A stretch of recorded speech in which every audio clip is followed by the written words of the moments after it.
So you just slide off.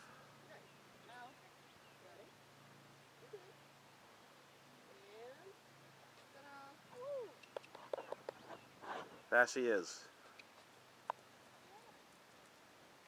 A few words, if we could, please, to the upcoming equestrian champ of 2020, with your beautiful mare here, if that's what you call that thing. Miss Portobello. Just like a mushroom. Yep. She's our little mushroom.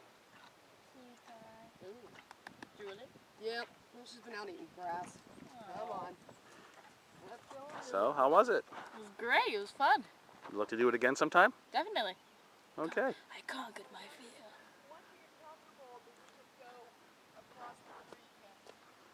Oh. Next time on Kayla Conquers Fears on Spike.